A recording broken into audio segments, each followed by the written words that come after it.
하나님이 하라고 하시기에 믿음으로 순종하며 떨리는 마음을 가지고 이 자리에 섰습니다.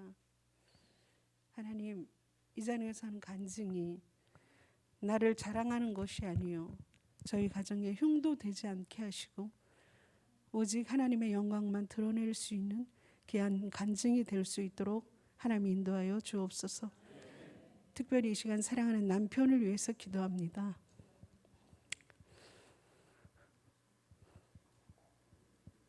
간증을 통해 나오는 말씀이 남편에게 많이 불편할 수도 있지만 하나님, 은혜의 말로 들릴 수 있도록 성령 하나님 그 마음을 만져 주옵소서. 오직 하나님께 영광 돌릴 수 있는 귀한 시간이 될 줄 믿고 감사드리며 예수님의 이름으로 기도드렸습니다. 아멘. 죄송합니다. 마스크 벗어도 될까요? 숨이 되게 벌써부터 차네요. 목사님께 30분이라고 얘기를 했는데 30분이 될지 20분이 될지 40분이 될지 모르겠어요. 그냥 성령님 인도하시는 대로 아마 간증을 해야 될 것 같아요. 저는 6살 때부터 교회를 나갔어요. 그게 어떻게 나가게 됐냐면 1분 거리에 교회가 있었고 성경학교 때 되면 옛날에는 막 북치고 선생님들이 시골 교회에서 서울 대학교에 있는 대학생들이 와서 시골에 여름 성경학교를 인도하고 그런 북소리 듣고 따라 나가서 처음 교회를 갔는데 교회에 들어갔을 때 그 어린 꼬마가 너무 편안했어요. 너무 좋았어요. 옛날에는 어른들이 일을 하러 나가느라고 아이들을 끌어안고 아이들이랑 돌아보고 아이들이랑 보내는 시간들이 없었거든요. 근데 가니까 선생님들이 안아주고 뽀뽀를 하고 그 옛날에 그게 좋아서 다닌 게 6살이었어요. 아마 교회에서 그 요절 외워서 공책 타고 연필 타고 율동대회 나가서 뭐 이런 상품을 타갖고 아마 제가 초등학교 다니면서는 거의 그런 걸 사서 쓴 적이 없었던 것 같아요. 선생님들이 칭찬해주고 이러는 게 좋아서 아마 교회를 굉장히 열심히 다녔던 것 같아요. 근데 저희 아버지가 제가 교회 다니고 한 1년 있다 7살 때 사고로 돌아가셨어요. 그래서 이남 이녀를 엄마가 가장으로서 억척스럽게 정말 여자인데 남자 같은 모습으로 저희들을 키워주셨어요. 저 그중에 막내고. 근데 저희 엄마가 어떤 사람이냐면 1년에 한 2번 3번 장독대에 떡 해놓고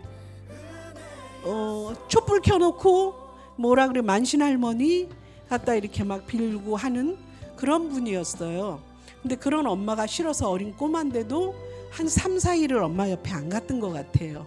저게 그 모습이 안 좋아서 그게 미신이고 이런 것도 잘 모르지만 근데 10년을 그렇게 신앙생활을 하는 중에 16살 때 하나님을 모르고 다니던 저한테 처음 하나님을 경험하는 일이 생겼어요. 그 뭐냐면 엄마가 한꺼번에 일을 3개를 빼고 오셨는데 그게 풍치가 된지 어쩐지는 모르지만 못 드시고 그때부터 복수가 차기 시작하는 거예요. 그게 급속도로 빠른 시일 내에 배가 정말 만삭된 임산부처럼 눌러도 들어가지 않을 정도로 복수가 찬 거예요. 병원엔 병명을 모르고. 그런데도 왜 그때까지도 교회 분들한테 예배 드려달라는 생각을 못 했는지 몰라요. 그런데 그날 저녁 어스름한 그런 시간이었는데 이러다 엄마가 죽으면 아직 나는 어린데 성경책을 알지도 잘 못하는 성경책을 읽고 엄마가 누워서 기운 없이 배는 빵빵한데 옆에서 성경책을 읽다가 위에 머리맡에 놓고 잠이 들었어요. 근데 갑자기 옆에서 엄마가 막 소리 지르는 소리가 나는 거예요. 가위를 눌리신 거예요. 놀래서 깨니까 엄마가 뭐라고 얘기 힘없는 소리로 하늘에서 큰 바위 같은 것이 엄마를 덮치려고 떨어지는데 까만 조그만 책이 그 바위를 받치고 있더라는 거예요. 그게 바위가 떨어질까 봐 엄마가 놀래서 소리를 질렀던 거예요.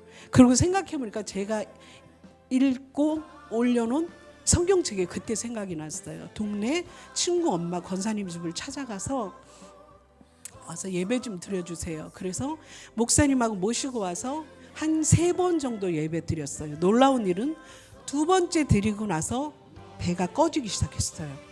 그리고 한 4일 지났는데 엄마가 뭐라 그냥 반 정도 배가 꺼졌을 때 예배가 몇 시에 있냐 이렇게 물어보시더라고요. 그분들한테. 그러니까 새벽 예배 5시에 있고 뭐 주일 예배 이렇게 쭉 얘기하니까 그 다음날 새벽에 5시에 그 반 꺼진 배를 안고 교회를 나가셨어요. 근데 나갔다가 새벽에 오셨는데 나를 막 깨우는 거예요. 저 혼자 교회를 다니고 있었거든요. 깨워서 하는 소리가 나 교회 가서 병이 걸린 것 같다고. 왜 그랬더니 혀가 말린다는 거예요. 혀가.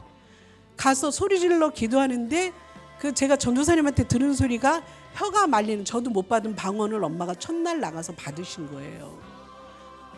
엄마가 그걸 체험한 거죠. 그리고 예배 3번 드리고 배가 완전히 꺼졌어요. 정말 믿지 않는 사람, 보지 않은 사람, 동네 사람 엄마 돌아가신다고 다 와서 한 번씩 인사하고 간 사람들이거든요. 그 홀쭉해진 배를 보고 사람들이 놀라는 거예요. 시골이라서 불신자들이 진짜 많았거든요. 그때부터 저희 엄마의 전도 사역이 시작된 거예요. 죽었다 살아났으니까 전도하는 방법이 어떤 거냐면 다 간 핑계를 대요.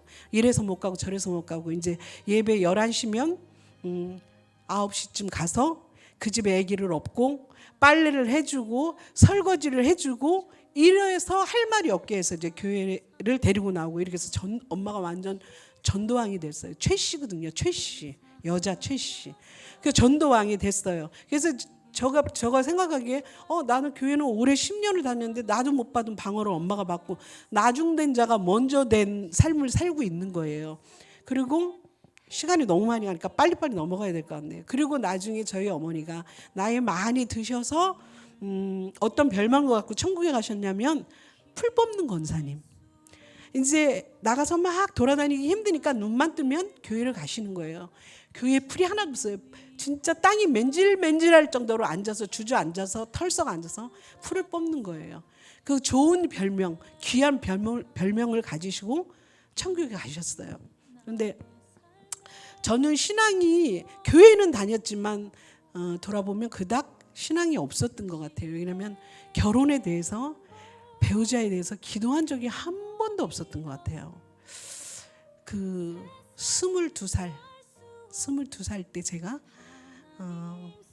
저를 엄청 좋아한다는 사람, 불신자였어요. 나를 만나면 꼭 교회에 같이 나가겠다는 사람을 만났어요. 엄마가 펄펄 뛰고 난리가 났죠.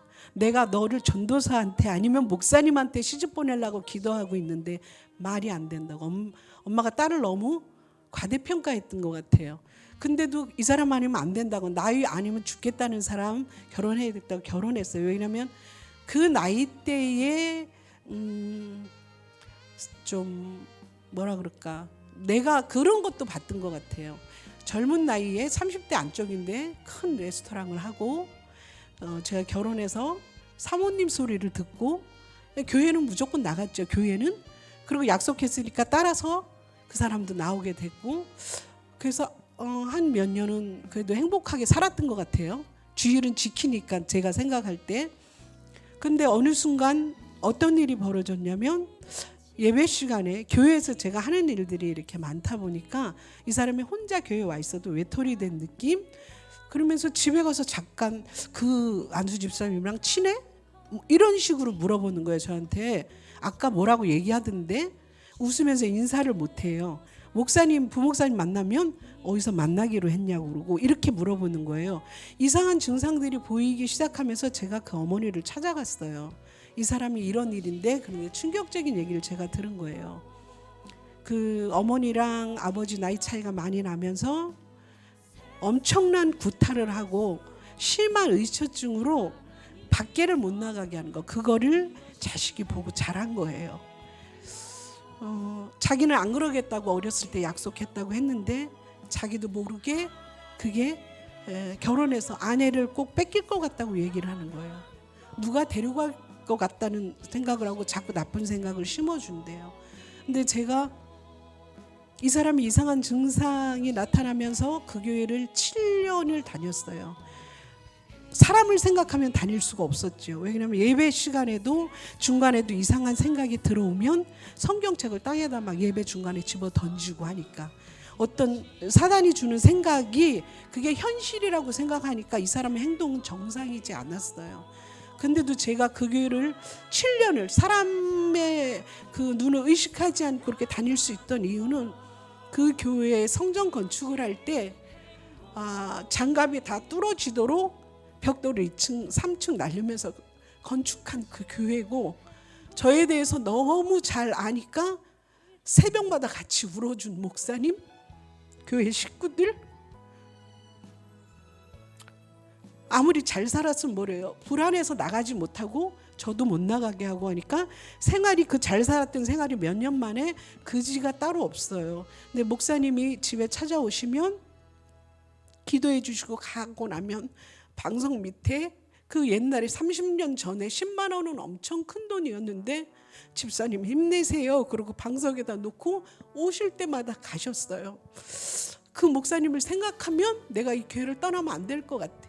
그 또 마지막 이유 중에 하나는 그 사람이 썼던 일기장을 제가 보게 됐는데 내 아내를 너무 사랑한다는 거예요. 그런데 이 누가 심어주는 생각 때문에 난 미치고 돌아버릴 것 같다는 거예요. 그 영혼이 너무 불쌍했어요, 저는. 그래서 이 가정을 어떻게든지 지키겠다. 엄마가 반대한 결혼 내가 보란듯이 잘 사는 거 보여주겠다. 그때부터 제 믿음이 생겼던 것 같아요. 예전하고 틀린 믿음. 이 어린 아이들을 데리고 아빠 없는 아이들을 만들지 말아야 되겠다. 정말 새벽 예배 한 번도 안 빠지고 나왔어요. 먼 거리도 뭐 택시 타고 버스 타고 새벽에 어디 있어요. 그냥 걸어서. 더 의심을 하는 거예요. 그러니까 교회에 뭐가 있다 이거지. 어떻게 밤낮을 그렇게 교회를 가냐, 이거 낮에는 뭘 날른다고 가고. 그런데 제가 헤어질 수밖에 없었던 그 계기가 있었는데 그게 증상이 심해지니까 일기장에 어느 날 아이들이랑 차라리 같이 불질러서 죽어버리는 게 행복할 것 같다. 가정이 흩어지느니. 이 일기를 쓴 거를 보고 내 아이들을 내가 지켜야 되겠다. 새벽에 성경책 하나 가방 메고 결단하고 집을 나왔어요. 나오면서 제일 미안한 분이 목사님이었어요. 이런 모습 보여주기 싫었는데 계속 택시 타고 친정집으로 가면서 목사님 죄송합니다. 끝까지 지키지 못해서 죄송합니다. 이러고 이제 제가 아이들 가장 아닌 가장으로 살아야 될 그런 상황이 생전해보지 않은 일을 이제 접하게 됐어요. 직장은 서울에 잡고 돈이 없어서 시골에 조그만 방 한 칸을 얻어가지고 아이들을 데리고 이제 새로운 삶을 시작하게 됐는데 교회부터 찾았더니 장로교회 조그만 교회 하나가 있는데 나이 드신 목사님 한 40명이 채 안 되는 교회였어요. 근데 그 교회 갔더니 젊은 사람 몇 명 안 되고 다 어르신들이었어요. 목사님이 너무 좋아하시는 거예요. 젊은 일꾼이 왔다고. 근데 제가 그 등록하고 그 다음 해에 옷도 없는 상태에 여기저기 아이들 옷도 제 옷도 다 얻어 입고 이제 생활을 하게 된 거죠. 그런데 제 신앙생활에 있어서 그 작은 교회에서 하나님한테 쏟아부은 그 열정과 그거는 지금까지도 어느 교회 가서도 못 따라갈 것 같아요. 그 작은 교회에서 여전도회 회장, 주일학교 부장, 재정, 의정부에 내려서 버스 터미널에 내려서 꽃 사갖고 와서 교회 꽃꽂이, 무슨 정신으로 그렇게 했는지 몰라요. 근데 제가 믿고 의지할 분은 정말 하나님밖에 없었어요. 오늘 본문에 나온 말씀 히브리서 12장 2절에 있는 이 말씀, 어떤 상황에서든지 믿음의 주요 온전케 하실 주님을 바라볼 수 있는 믿음을 주세요. 이 말씀 붙들고 기도했어요. 지금도 기도할 때 이 구절을 저는 꼭 집어넣고 기도를 해요. 그렇게 힘든 생활을 하면서 방문 판매를 하는데 거절당하는 일도 많고 참 많이 힘들어서 울었던 것 같아요. 중간에 일을 포기하고 골목에 내려와 사람 없는 데서 너무 힘들고 제일 마음 아팠던 건 하나님 곁을 떠나지 않고 살은 나한테 온 이 삶이 안 보이는 사람들한테 비춰질 때 하나님의 영광 가리우면 어떻게 하나, 이게 제일 마음이 아팠어요. 이렇게 생각하는 거 지금 돌아와 생각하면 그게 조그마한 믿음이었던 것 같아요, 저한테는. 근데 힘든 나라를 그렇게 오랫동안 아이들을 데리고 살았는데 98년도, 지금부터 24년 전이에요. 한 사람을 만났는데 그 사람이 저기 앉아있는 최성길 집사였어요.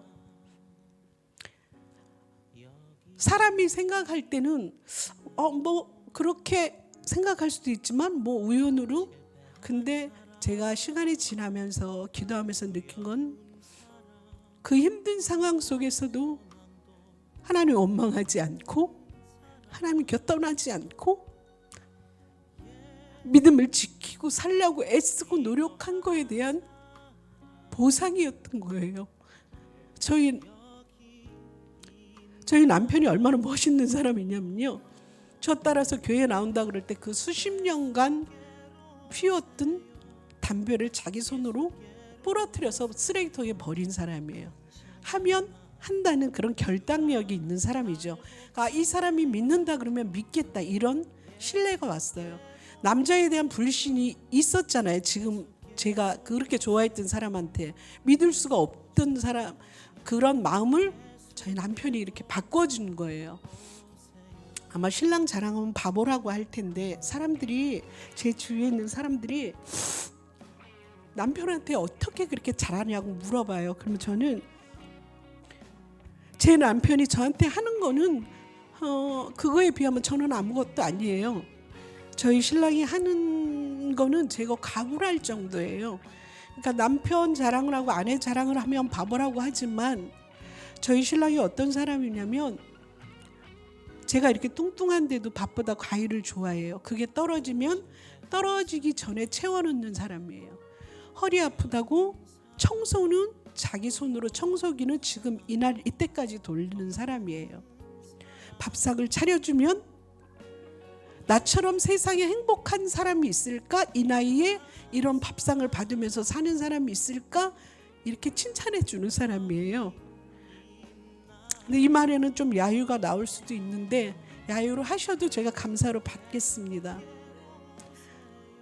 자기가 어디 가서 찬양을 들어봐도 자기 아내처럼 제일 은혜로운 목소리를 들어본 적이 없다고 칭찬해 주는 분이에요. 더 중요한 거는 텔레비에서 나오는 예쁜 탤런트를 보고 쟤 너무 이쁘다 그러면 빈말이 아니야, 쟤는 다 뜯어고친 얼굴이야, 자네 얼굴이 훨씬 예뻐, 이렇게 칭찬해 주는 사람이에요. 영원한 내 편을 하나님이 주신 거예요. 정말 큰 선물로. 지금도 아이들한테 당당하게 얘기해요. 나한테 순서는 아빠다, 1순위가. 너네 서운해하지 말라고. 그렇게 행복하게 살고 있고요. 중요한 건 저희가 어떻게 일창양 교회를 오게 됐나가 중요하잖아요. 이제 여기 아는 권사님이 시골집을, 개인 택시를 막 이렇게 준비하면서 돈이 없고 하니까 시골로 어떻게 해서 연결돼서 시골집으로 오게 됐어요. 시골집 와서 살게 되면서 가까운 데 교회를 정해야지 하고 했는데 제일 가까운 데가 여기예요. 김옥순 권사님은 저희를 기억하시더라고요. 17년 전에 저희가 세주 나왔는데 제 찬양 목소리를 듣고 17년 후에 왔는데도 기억해 주시더라고. 대단한 권사님이시죠. 17년 전에 여기를 저희가 주일날 세 주를 나왔어요. 세 주를 나왔는데 셋째 주 되던 해에, 등록은 안 하고 셋째 주 되던 해에 목사님이 설교를 하시는데, 제 눈에는 목사님이 어떻게 비춰졌냐면, 광야에서 침례 요한이 회개하라 천국에 가까웠느니라 외친 침례 요한이 오버랩 되는 거예요. 그리고 허리가 아프셔서 그때 소리질러 기도하고 싶으신데 힘이 없어서 허리에 복대를 차고 기도하신다는, 엄청 많이 울었어요. 그날 돌아가면서 저희 신랑한테 여보 다음 주에 우리 여기 등록하자 약속하고 이제 교회가 정해졌으니까 마음이 홀가분한 거예요. 그래서 저희 집 소개해준 그 장로님 권사님 집에 좋아갖고 이제 자랑하려고 들렸어요. 장로님 권사님 저희 이제 교회 결정했어요. 다음 주에 여기 엘천양교회 등록할 거예요. 그러니까 잘 됐네 그러고 내려왔어요. 근데 이제 어떤 일이 벌어졌냐면 그 주 금요일에 그 권사님이 전화가 오셨어요. 8시 조금 저녁에 넘어서 집사님 우리 교회에서 오늘 처리 안 하고 단합대회로 윷놀이를 했는데 반찬을 너무 많이 해서 집사님 좀 갖다 주려고 이렇게 전화가 왔어요. 그래서 저희가 하는 얘기가 저희 저녁 다 먹었어요. 그랬더니 좀 이따 갈 거야. 근데 막 끊으면서 목사님하고 같이 갈 거야. 그리고 딱 끊어버리셨어요. 그리고 그다음부터 전화 안 받는 거예요. 그래서 저희 신랑이랑 저가 좀 이거 권사님 너무 무례한 거 아닌가 좀 화가 났어요. 그저 그 시간이 몇 시인데 근데 9시에 오신 거예요. 처음 보는 목사님이랑 오신 거예요. 저는 예전에 어디서 부흥집회 한번 오셨던 걸 본 기억이 있는 목사님인데 9시에 오셨는데 그분이 정확히 12시 한 2, 3분까지 앉아 계셨는데 계속 똑같은 얘기 반복했어요. 내가 어떻게 신학을 하게 됐고 빈손으로 하나님의 역사가 어떻게 해서 이루어서 지금의 목회를 하고 있고 진짜 여기서 거품이 나올 정도로 왜냐하면 저희 신랑 인상이 완전 굳어져 있었거든요. 이거는 너무 심한 거 아닌가 아무리 목사님이라도. 근데 제가 한 몇 시야 11시 반 뭐 좀 넘어서 막 이제 장이 뒤틀리는 거예요. 너무 신경을 써서 목사님도 못 쳐다보겠고 우리 신랑도 못 쳐다보겠고 화장실에 가서 막 배탈이 난 거예요. 그러면서 잠깐 동안 기도했어요. 저희 신랑 마음을 움직여 주시든지 목사님의 마음을 움직여 주시든지 하나님 둘 중에 하나 더 이상 볼 수가 없겠어요. 근데 이제 화장실 갔다 나오니까 그 권사님이 할렐루야를 막 찾으시고 난리가 난 거예요. 그래서 내가 왜 그러냐 했더니 이번 주일날 교회를 한번 나가 보겠다고 얘기를 했다는 거예요. 저희 신랑이. 그래서 목사님을 보내기 위해서 얘기했나 보다. 그리고 목사님 가신 다음에 이번 한 번만 나가는 거냐 그러니까 나간다고 그랬으면 나가야지. 근데 화가 나 있어요. 여전히 화가 나 있어요. 그래서 그 주일날 교회를 나갔어요. 억지로 나간 교회에서 그 다음 주까지 말씀이 하나도 안 들어왔어요. 말씀 참 은혜롭게 잘 전하시는 분인데 하나도 안 들어왔어요. 근데 제가 마음 문이 열리고 녹아지기 시작한 게 셋째 주 알파 한다고 광고가 나오고 그 새가족 섬김에 제가 녹아진 거예요. 새가족 부부가 22명이에요. 인원수가 많지 않은 교회인데 150명, 160명 중에 새가족부가 22명이면 엄청 많은 거거든요. 체계적으로 목사님이 신경 하나도 안 쓸 정도로 편지팀, 사역팀, 전화팀 이런 게 딱딱딱 나눠져 있는 거예요. 저희는 초신자도 아닌데 엄청난 섬김을 받았어요. 이걸 보고 제가 마음이 뜨거워진 거예요. 받아보는 편지 보고 그분들의 오는 문자나 전화, 주일날 거기 적혀있는 내용들이 어떠냐면 제가 어떤 옷을 입고 가고 어떤 모습으로 예배드리고 이런 것들이 다 그 편지에 적혀 있는 거예요. 온통 새가족한테 다 관심이 가 있다는 소리죠. 새가족 부원들이. 근데 그 목사님이 주장하는 게 뭐였냐면 은진교회 자랑하는 거 아니에요. 오늘의 제가 있기까지를 연결하려니까 이 얘기를 하는 거예요. 그 목사님이 온 성도의 새가족화 이게 그 목사님이 내거는 그 목표거든요. 누군지 새로운 무조건 인사하고 다가가고 식사하시라고 그러고 맛있게 드셨냐 그리고 거기에서 따뜻함을 느낀다는 거죠. 그래서 새가족부에 들어가서 일을 하고 알파를 하면서 저희 신랑도 저도 정말 은혜 많이 받고 깨달았어요. 근데 그 7년 반 정도 제가 은진교회에서 있었는데 그럼 그렇게 좋은 교회를 왜 떠났나 궁금하시죠? 그죠? 교회가 좋으면 안 떠나야 되잖아요.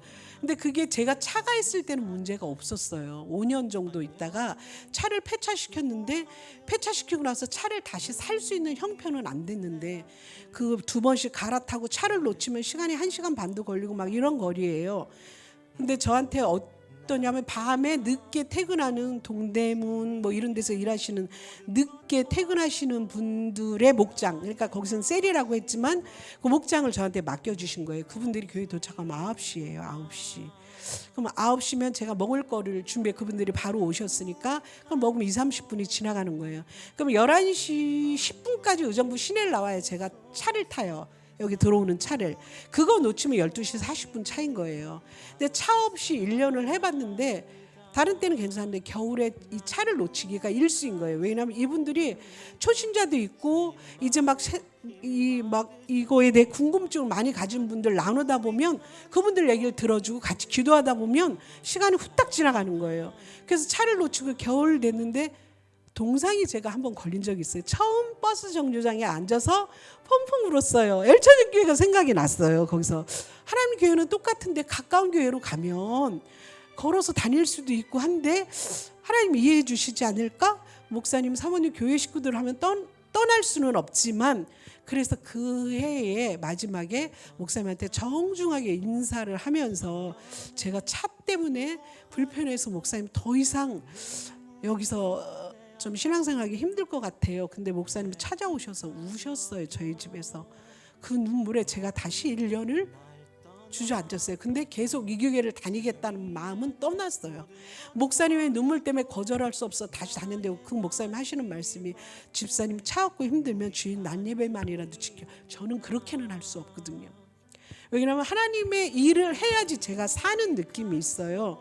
근데 1년을 다시 하면서 역시 너무 힘들어서 그때는 문자만 남겼어요. 어느 정도 마음의 준비를 하셨을 수도 있는데 근데 문제는 뭐냐면 저는 막 이렇게 이 교회가 그립고 목사님의 그런 설교들이 생각이 나고 이래서 엘찬양교회를 생각했지만 저희 신랑은 은진교회 떠날 마음이 손톱만큼도 없던 사람인데 환경에 의해서 어쩔 수 없이 저를 따라서 여기를 온 사람이잖아요. 엘찬양교회가 싫다는 게 아니라 적응을 못하는 거예요.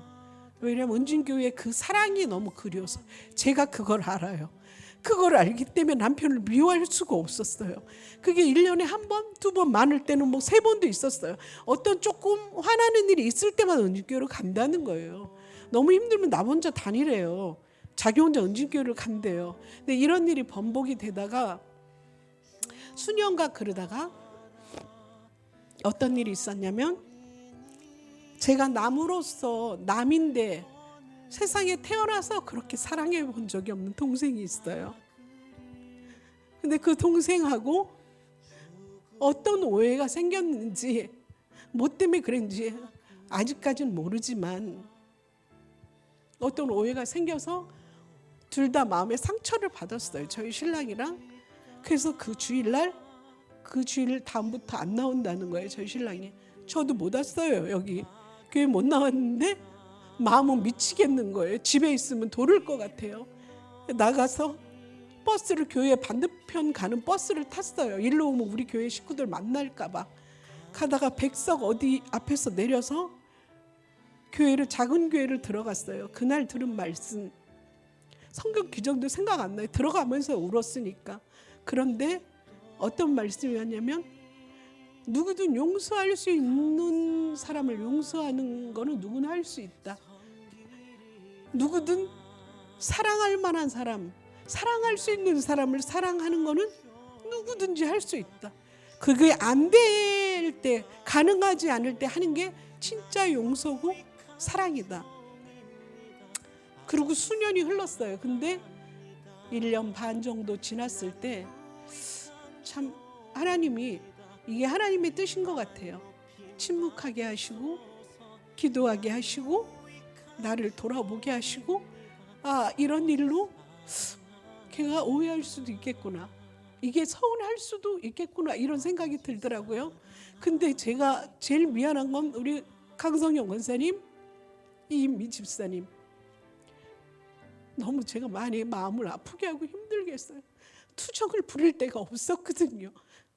정말 미안한 마음에 뒤에서 기도 많이 했어요. 제가. 근데 신랑이 안 난다고 하는데 더 이상 어떻게 말릴 방법이 없는 거예요. 신앙생활을 해야 되겠고. 그래서 남편한테 얘기했어요. 여보, 그래 올해까지만 우리가 여기서 신앙생활하고 은진교회로 다시 돌아가자. 6개월 남았어요. 그 대신 나는 중간에 절대 내가 맡은 일을 내려놓을 수는 없다. 그렇게 무책임하게 교회를 떠나고 싶지는 않다. 올해까지 딱 마무리하고 목사님한테 말씀드리고 내년에 깨끗이 떠나자. 남편의 마음을 진정시켰어요. 그리고 강고사님, 이인미 집사님한테 이런 사정 얘기를 하면서 우리한테는 6개월이 있다. 6개월. 기도할 수 있는 시간 6개월. 그래서 일주일에 한 번 남편 없는 날, 우리 신랑 모르는 얘기예요 이거. 남편 없는 날 저희 집에서 기도회를 하기 시작했어요. 이제 1시간 하기로 했는데 어떤 때 끝나면 2시간이 넘고, 끝나고 나면 탁자 위에 휴지가 눈물 콧물 범벅돼 가지고 참 너무 감사하고 귀한 나의 동역자들이에요. 평생 죽기 전에 잊지 못할 이름들이에요. 강성현, 이인미, 뒤에서 기도해준 우리 현선아 집사. 정확히 2달 좀 지나서 남편의 마음이 움직여지기 시작했어요. 하나님이 하실 걸 기대했으니까 그렇게 기도 요청을 했겠죠. 아무리 투정을 부리고 서운할 만도 한데 여전히 찾아와주고 여전히 기도해주는 사랑하는 식구들 없었으면 저 무너졌을지도 몰라요. 진짜로. 근데 그 투정 부리는 것 같은 저희 남편 지금은 저렇게 멋있게 앉아 있어요. 주일 오후 예배도 드려요. 저 주일 예배를 온전히 드릴 수 있게 해달라고 기도한 게 8년이에요. 몇 달 전에 이루어졌어요. 그런데 그 수입이 적든 많든 생각 안 하고 아내가 좋아하니까 했는지 성령님이 역사하셔서 그 마음을 움직여 주셔서, 그래서 오후 예배 드릴 때는 설교 들으면서 남편을 10번도 더 쳐다봐요. 너무 이쁘고 감사해서. 하나님이 주신 선물이라고 제가 생일 때나 결혼 기념일 날 나에게 주신 가장 큰 선물, 사랑하는 내 남편, 이렇게 제가 보내거든요. 근데 우리 사랑하는 동생이 이제 열심히 나올 것 같아요, 교회를. 그리고 한동안은 서로 얘기가 없어서 서운했지만 뜨겁게 저 가정을 위해서, 자녀들을 위해서 기도하게 하시고, 제가 제일 크게 깨달은 것은 금요일 날 철야 예배 드리는데 하나님이 나보다 사랑하는 그 딸을 더 사랑하고 계신 걸 알게 하셨어요. 저 영혼을 더 많이 찾고 그 영혼을 위해서 기도하고 계신다고 제가 느꼈어요. 펑펑 회개하면서 나 정말 부끄러운 죄인이었구나. 내가 그때부터 열린 거예요. 뭐가 서운한 것도 없어요. 따지고 싶은 것도 없어요. 그냥 다시 나와주기만, 다시 예전처럼 뜨겁게 신앙생활 해주기만, 이렇게 기도하고 있었어요. 근데 저희 가정 얘기는 이제 여기까지만 하고요. 저를 세우게 하신 이유가 이것 때문인 것 같아요. 저 요즘 새로운 교회에 등록해서 처음 교회에 나오는 느낌으로 신앙생활하고 있어요. 얼마 전부터 시작된 그 전도가, 제가 인천 신운의 집에 가 있을 때 목사님이랑 사모님이 첫 전도를 수요일날 나가셨다고 들었어요. 근데 몇 번 물어봤어요. 목사님하고 사모님만 그렇다는 거예요. 근데 그게 너무 마음이 아팠던 거예요. 성도가 하나도 없는 것도 아닌데 2분이 나가셨다는 거예요. 그래서 처음에 시작은 수요일날 목사님하고 사모님한테 힘이 돼야 되겠다, 이 생각으로 나갔어요. 그렇게 시작해서 된 전도가 아직 1달은 안 됐지만, 그 전에도 이 전도 시작하기 전에, 코로나 끝나기 전에 이인미 집사님이랑 강권사님이랑 저는 이 단지에서 꾸준히 전도를 했어요. 여전히 아주 그 코로나 오면서 3년을 제가 돌아보니까 마스크 쓰고 완전 벙어리로 살았더라고요. 생각해보니까 누구한테 예수 믿고 구원받으세요 교회 한 번도 없었어요. 근데 그게 영이 죽어 있는 거잖아요. 근데 그게 이번 기회를 통해서 한 번, 2번 나오면서 지금은 제 심정이 어떠냐면, 화요일날 저녁이 막 설레서 잠을 못 자요. 저는 이런 적이 한 번도 없어요. 전도를 해봤어도. 그냥 형식적으로 했나 봐요. 교회에서 하라니까 했나 봐요. 그리고 그 전에 무서운 아저씨들이 막 이렇게 휴지 턱 치고 그럼 무서워서 뒤로 물러났어요. 그리고 또 금요일 밤도 철야 끝나고 가서 설레서 잠 못 자요. 몇 시간 남았지? 내일 교회에 가는 거. 이거 완전 초신자 같아졌어요, 제가. 그리고 지금 나가서 전도할 때 사람들이, 험악한 사람이 와도 당당하게 전해줄 수 있어요. 안 무서워요. 그리고 안 받고 나 절 다녀요 하는 험악하게 얘기하고 간 사람 뒤에도 예수 믿고 꼭 천국 가셔야 돼요, 예수 믿고 구원 받으셔야 돼요, 이 소리가 아주 당당하게 나오는 거예요. 이게 하나님이 하시는 거예요. 제가 하는 게 아니죠. 근데 제가 정말 지금 아주 지난 토요일 어저께는 10분이나 나오셨거든요. 10분이면 우리 교인에 비해서 많은 거죠, 목사님? 많은 거죠? 제가 이렇게 말씀드리는 거는 전도 헌금으로 같이 동참해 주시고 또 나가서 열심히 현장에서 뛰라고 기도로 힘을 불어 넣으시는 우리 사랑하는 그 귀한 식구들 진짜 너무도 감사드리죠. 그분들 때문에 저희가 나가서 그렇게 웃으면서 힘차게 전도할 수 있을지도 몰라요. 근데 제가 여러분한테 말씀드리고 싶은 건 저가 누리는 기쁨을 조금이라도 맛보셨으면 좋겠다고 그걸 나누어 드리고 싶은 거예요. 매주는 아니고 뭐 매일도 아닌데 그 30분 40분 얼마든지 할 수 있어요. 그런데 해보지 않으면 몰라요. 근데 지금 다시 우리 교회에 뭔가 부어주시려고 하는 게 보여요. 정말 보여요. 왜냐면 어저께는 또 뭐 때문에 은혜 받았냐면 우리 목사님은 우리가 기특해서 쳐다보신 건지 전 속은 잘 모르겠지만 끝났는데도 안 가시는 거예요. 이제 이거 다 나눠주고 집에 들어가야 되는데 목사님은 계속 찬송을 혼자 부르고 계신 거예요. 마이크도 없이. 근데 그게 또 그렇게 은혜가 되는 거예요. 목사님 사모님이 같이 그 자리에서 하니까 제가 더 힘이 나고 우리 목사님도 하고 사모님도 하는데 그래서 열심히 뛰는 거예요. 그리고 거기 같이 일하시는 분들 중에 다리도 되게 많이 아프신 분이 있어요. 그분으로 또 힘이 되는 거고 제가 아침까지는 분명히 허리도 돌아 눕지도 못하고 앉았다 일어나지도 못하는 상태에도 그 나오는 다리 아프고 쩔뚝대는 집사님도 있는데 하고 허리를 부여잡고 파스를 붙이고 나와서 어느 순간 내가 뛰어다니고 있더라고요. 그 아픈 허리가 어디 갔는지. 근데 끝나면 병원에 물리치료하러 가요. 하나님이 하시는 일이에요. 이제 뭔가 하나님이 이 교회를 통해서 새로운 어떤 부흥의 그거를 불어주시려고 하는 것 같아요. 여기에 같이 그 정말 조금이라도 한 번이라도 그 현장에 달려와서 저희랑 같이 그 기쁨을 맛보셨으면 하는 생각에서 이 자리에 세우신 것 같아요. 저 갑자기 수요일 날 기도하는 중에 간증하라고 사인을 주시는데 저 등에 이틀 동안 담이 왔어요. 잠을 못 자서 2시간 이상을 못 잤어요. 오늘은 5시에 깨우셨어요. 제가 어떻게 또 나가서 혹시 얘기하면 우리 집에 흉이 되지 않을까 막 이런 세상적인 사람의 그 염려들이 나를 자꾸 가로막았던 거죠. 근데 순종하지 않으면 계속 찝찝한 거 아시죠? 기도하신 분들. 그렇기 때문에 순종하고 나왔어요. 제가 가슴 아픈 그런 상황들, 환경들을 주신 게 뒤를 돌아보니까 나와 같은 상처를 가진 사람들을 겪어보지 않으면 알 수 없어요. 그 사람들을 돌아보고 섬기고 품으라고 그런 환경을 주셨더라고요.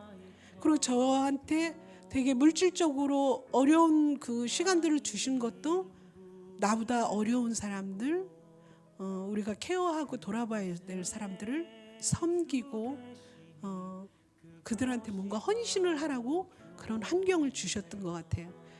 그렇게 생각하니까 감사하지 않은 게 하나도 없는 거예요. 저의 꿈은 더 머리가 허해지고 더 늙어서 겨우 지팡이를 짚고 나와도 같이 남편이랑 교회 청소하고 교회에서 헌신하고 이런 모습으로 늙고 또 천국에 가고 싶은 게 저희 소망이에요. 아직도 저희 가족의 또 저희 가정사에 해결되지 않은 기도 제목들이 무지 많지만 하나씩 이루어지고 계신 걸 보잖아요. 하나님의 때에 하나님의 방법으로.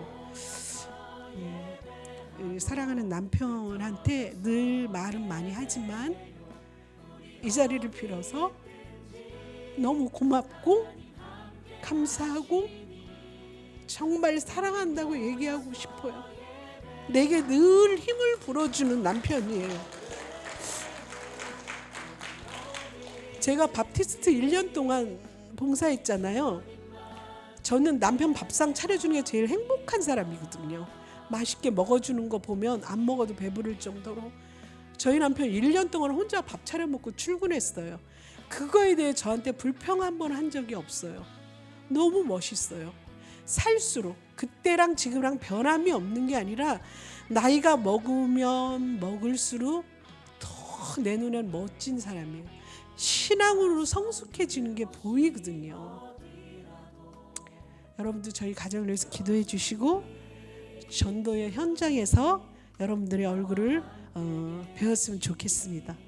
감사합니다. 제가 잠깐 기도할게요.